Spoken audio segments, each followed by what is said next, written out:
Selamat pagi, halo, puji Tuhan. Hari ini saya kembali ingin mengingatkan kita tentang keadaan dunia, bahwa benar kita sedang ada di masa-masa menuju kepada kesukaran dunia.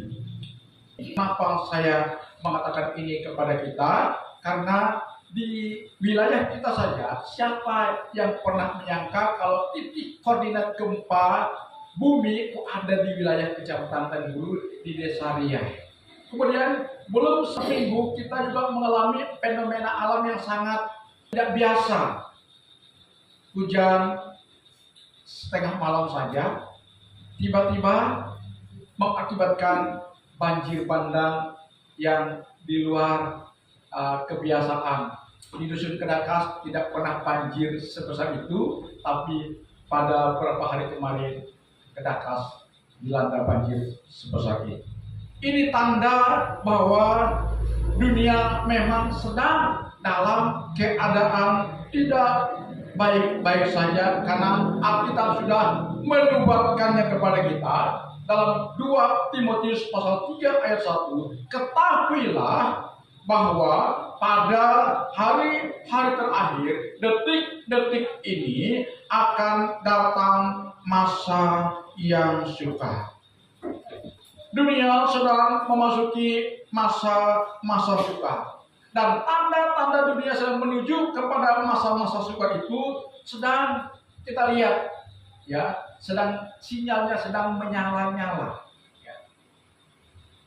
Fenomena alam yang aneh-aneh, belum lagi kabar tentang pertikaian antar negara, perang ekonomi, perang dagang, lalu perang konvensional. Itu sebagai sebuah sinyal yang memang sudah Tuhan hendak nyatakan kepada kita, supaya kita, warga gereja, umat Tuhan, benar-benar mempersiapkan diri.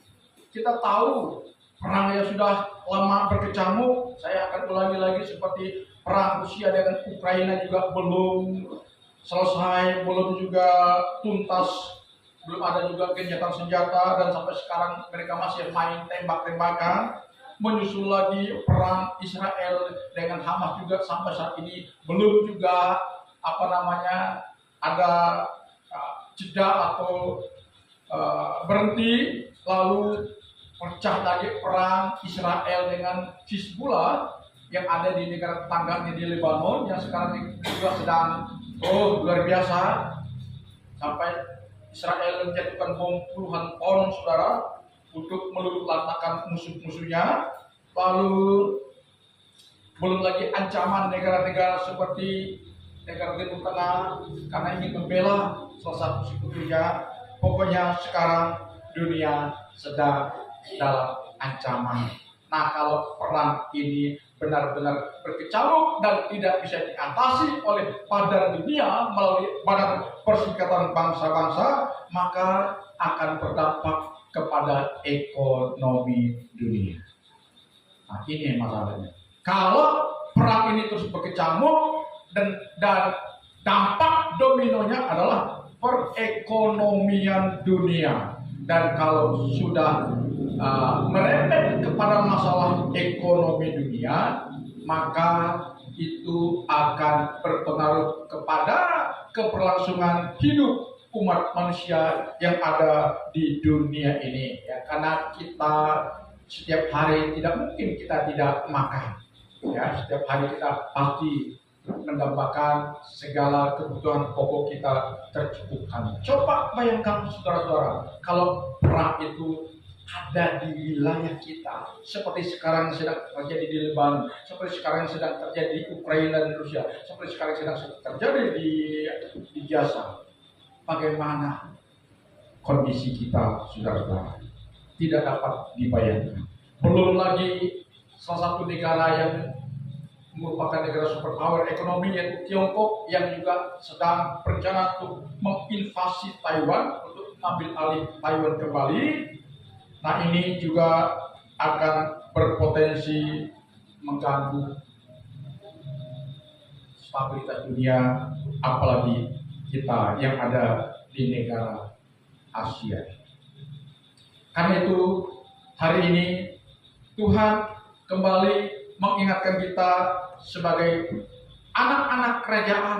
Memang dunia ini bukanlah tempat yang ideal untuk kita tempati, tetapi dunia yang sesungguhnya nanti akan kita tempati manakala kita ada dalam kebersamaan dengan Tuhan kita Yesus Kristus. Karena itu bagaimana kita menyikapi situasi zaman seperti yang Alkitab tadi mengatakan bahwa pada hari-hari terakhir akan datang masa yang sukar, maka kepada kita semua warga gereja, umat Kristen, kita diingatkan oleh Tuhan untuk membangun kehidupan kita dengan serius, saudara-saudara. Bagaimana kita membangun kehidupan kita dengan serius, dengan sungguh-sungguh, supaya kita kedapatan orang yang sangat bijaksana di mata Tuhan, karena Alkitab mengatakan dalam Matius pasal 7 ayat 24, ya, hidup yang bijaksana adalah orang yang mau memberi diri dengar-dengaran terhadap tuntunan dan ajaran arahan dari firman Tuhan.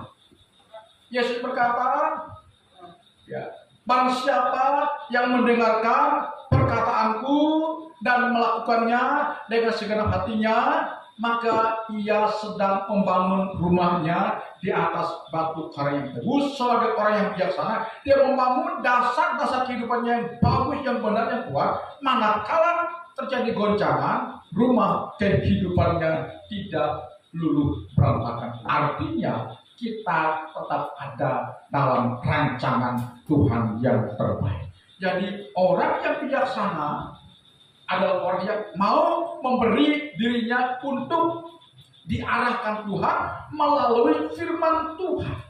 Amin. Sebab kalau kita sudah menolak arahan firman Tuhan, maka hidup kita tanpa kita sadari, kita sedang ada dalam rancangan kebinasaan. Nah ini ya, hati-hati ya. Kalau kita menolak tuntunan firman Tuhan, kita masih tidak suka belum bersih dikikis segala dosa-dosa yang masih ya, bersentuhan dengan kita, dan kita tidak mau menanggalkannya. Tanpa kita sadari, kita sedang ada dalam rancangan kebinasaan kekal. Itulah sebabnya ketika kita datang kepada Tuhan, ketika kita datang ke gereja dan Tuhan mengingatkan kita, supaya kita benar-benar mau hidup sesuai dengan rancangan Tuhan, yaitu rancangan yang menyelamatkan. Dan rancangan Tuhan yang menyelamatkan itu adalah rancangan di mana kebaikan Tuhan kepada kita kekal selamanya untuk kita nikmati. Karena itu mari hari ini kita memposisikan diri kita sebagai pribadi yang bijaksana dengan kita membangun kehidupan kita di atas dasar tuntunan firman Tuhan. Katakan amin. Sebab kalau kita tidak bersedia dituntun oleh firman Tuhan, maka dunia ini yang akan menuntun kita. Dunia ini akan mengarahkan kita. Dan kemana? Endingnya kalau dunia mengarahkan kita kepada kebinasaan. Ya, itu tujuan dunia membinasakan kita. Dia tidak ingin kita ada dalam kebersamaan dengan Tuhan kita di surga. Ya, karena itu mari hari ini jadilah pribadi yang bijaksana. Amin. Haleluya. Kita berdoa, apalagi kita sedang menghadapi pilkada serentak tanggal 27 November. Belum lagi beralihnya tampuk kepemimpinan negara dari Jokowi ke Prabowo. Kita tidak tahu bagaimana situasi bangsa kita nanti setelah pergantian kepemimpinan. Apakah ekonomi kita masih seperti sekarang? Kita tidak tahu. Tapi satu hal yang pasti, bahwa dunia ini akan mengalami goncangan. Kita sedang dalam apa? Kita sedang ada dalam penantian terakhir, saudara-saudara.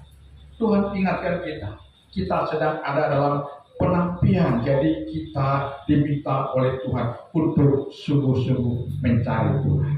Ya, jadi yang pertama tadi, jadilah pribadi yang bijaksana dengan kebersediaan kita untuk dituntun oleh firman Tuhan yang mengarahkan hidup kita. Perjalanan hidup kita, hari-hari yang kita jalani, hidup kita harus jalan sesuai dengan arahan firman Tuhan. Amin. Kalau hidup kita sudah searah, sejalan dengan Tuhan, karena kita bersedia untuk mentaati firman-Nya, maka hidup itulah yang Tuhan inginkan kita alami, rasakan, yaitu hidup yang mengindahkan, menenangkan, memuaskan, dan membahagiakan. Saya percaya kalau kita bersedia diarahkan oleh Tuhan, hidup sesuai dengan perkenan Tuhan, percayalah, hidup ini pasti kita akan diisi oleh aliran-aliran air yang dari atas, aliran-aliran surga. Suasana sukacita, ketenangan, ketentraman itu pasti akan terasa dalam hati dan batin kita. Itulah sebenarnya kunci daripada kenikmatan hidup. Tidak semata-mata dari hasil pencapaian kita, tapi dari aliran kasih kuasa surga yang benar-benar menguasai hati kita, pikiran kita, batin kita, dan jiwa kita. Dan kalau itu sudah kita nikmati dan kita rasakan, saya percaya berdampak kepada kehidupan keseharian kita, berpengaruh kepada pekerjaan kita, usaha kita, amin, pendidikan kita, berpengaruh. Saudara-saudara, karena itu mari hari ini kita harus mengupayakan diri kita untuk menjadi pribadi yang bijaksana dengan kebersediaan kita untuk hidup dalam tuntunan firman Tuhan. Kemudian yang kedua, saudara, sikap kita dalam menghadapi zaman yang sudah menuju kepada kesukarannya, yaitu kita melihat dalam Mazmur pasal 91, khususnya pada ayat yang ke-14 dan ayat yang ke-15. Saya bacakan di sini, saudara dengar saja baik-baik. Bunyinya demikian: sungguh yang hatinya melekat kepadaku, kata Tuhan, maka aku akan meluputkannya, aku akan membentenginya, sebab ia mengenal namaku. Bila ia berseru kepadaku, aku akan menjawab. Aku akan menyertai dia dalam kesesakan, aku akan meluputkannya dan memuliakannya. Artinya di sini, saudara, ya, selain tadi kebersihan kita taat kepada tuntunan firman Tuhan, yang kedua, hati kita yang tidak boleh jauh, renggang, terputus koneksi dengan Tuhan. Jaringan iman kita, saya katakan, jaringan iman kita dengan Tuhan jangan sampai terputus. Jadi Tuhan menghendaki kita punya jaringan dengan Tuhan jangan sampai terganggu. Apa yang sering mengganggu jaringan keimanan kita dengan Tuhan? Perkara dunia. Ketidakpercayaan kita dikikis oleh Tuhan melalui teguran-teguran yang berarti dari firman Tuhan. Ya.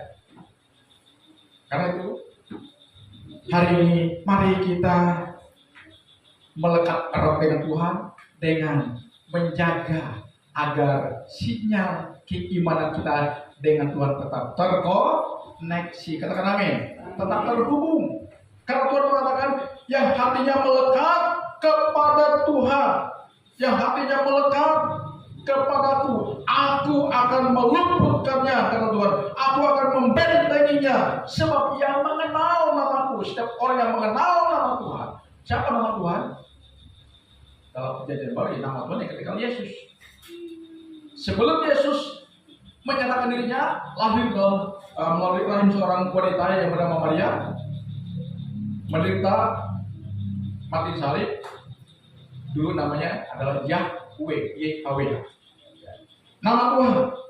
Sungguh yang hatinya melekat kepadaku, kata Tuhan, aku akan meluputkannya, membentenginya, sebab ia mengenal namaku. Ya. Artinya janji Tuhan kepada kita, jika kita memiliki koneksitas dengan Tuhan, iman kita tetap tersambung kepada Sang Pemilik hidup kita yang bertanggung jawab terhadap keberlangsungan hidup kita, baik keberlangsungan hidup kita di kefanaan dunia ini sampai kepada kekekalan, adalah ya Tuhan itu sendiri, pemilik kehidupan, sumber kehidupan. Di luar itu tidak ada kehidupan, saudara.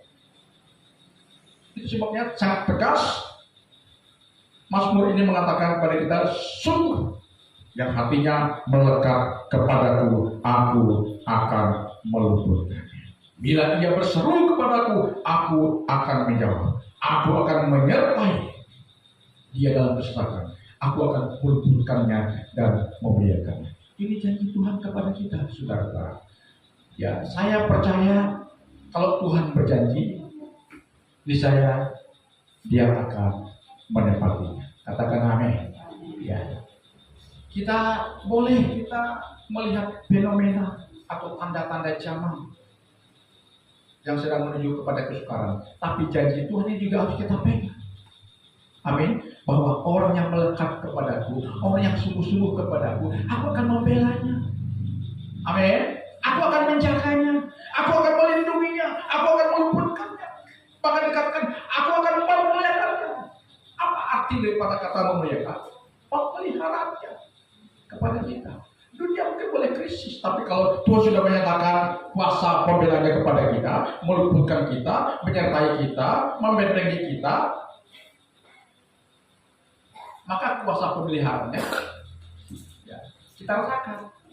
Ya, kita tidak terlalu terdampak parah. Itu artinya, saudara-saudara, kita orang percaya akan mendapatkan providensia dalam bahasa teologinya, pemeliharaan Allah, pembelaan Allah yang sesungguhnya bila kita memiliki rasa kedekatan dengan Tuhan. Amin. Ya. Karena itu bangun hubungan kita dengan Tuhan. Amin. Haleluya, haleluya, haleluya. Hari-hari ini tidak ada lagi yang perlu harus kita kejar secara berlebihan. Mari kita kejar perkara-perkara kekal, perkara-perkara suci, perkara-perkara mulia, perkara-perkara kebenaran. Coba hanya itu yang bisa memindahkan hidup kita. Coba hanya itu yang menjamin keberlangsungan hidup kita. Bila kita sudah abaikan itu, saudara akan hancur oleh tatanan dunia yang sedang menuju kepada kehancuran itu.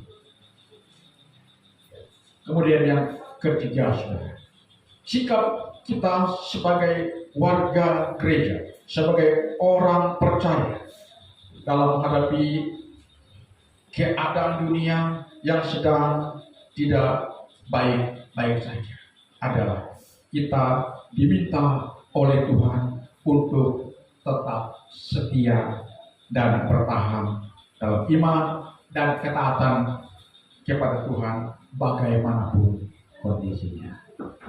Ya, sekali lagi kita diingatkan oleh Tuhan hari ini untuk tetap setia, bertahan dalam iman dan ketaatan kepada Tuhan, apapun kondisi sekarang yang sedang kita hadapi, saudara.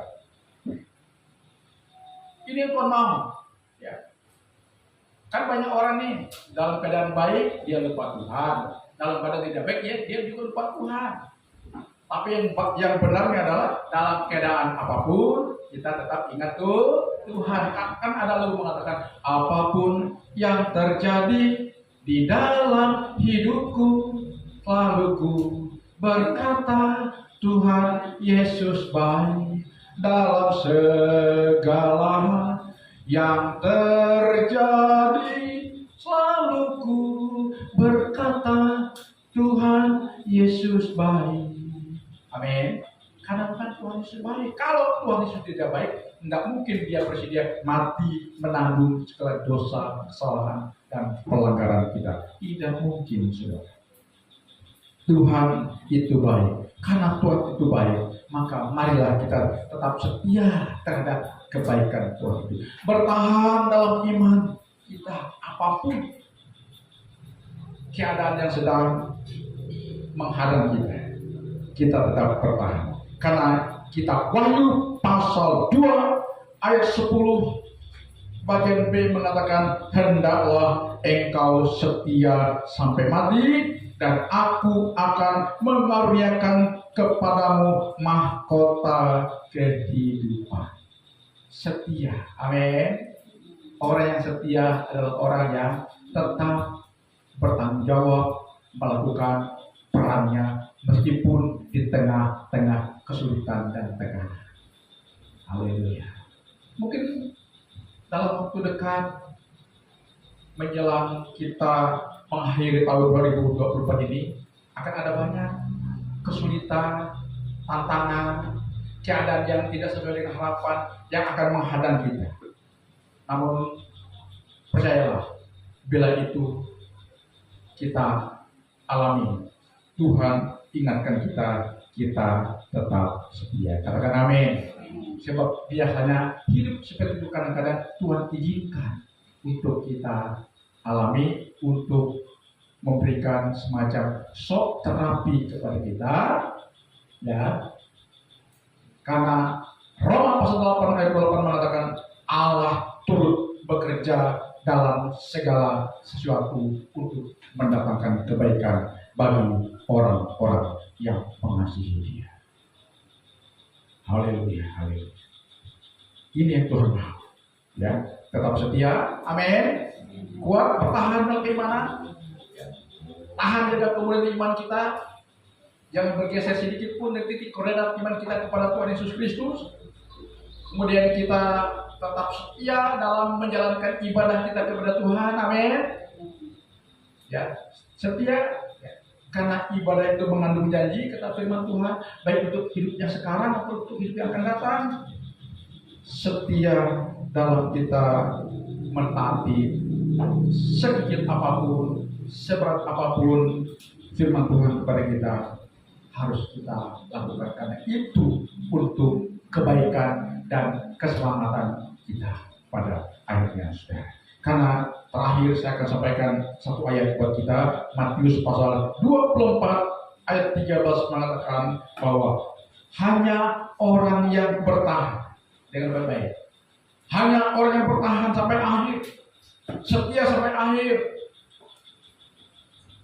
yang akan selamat sampai kepada tujuan iman yang sesungguhnya. Di luar itu tidak ada. Mari jadikan pribadi kita sebagai orang yang tetap setia, bertahan, jaga kemuliaan. Kalau kemarin kita goyah, kita jatuh ke dalam dosa, minta ampun sama Tuhan. Tuhan, aku sudah salah. Aku sudah jatuh dalam perbuatan dosa. Aku sudah salah. Mohon ampun kepada Tuhan. Ya.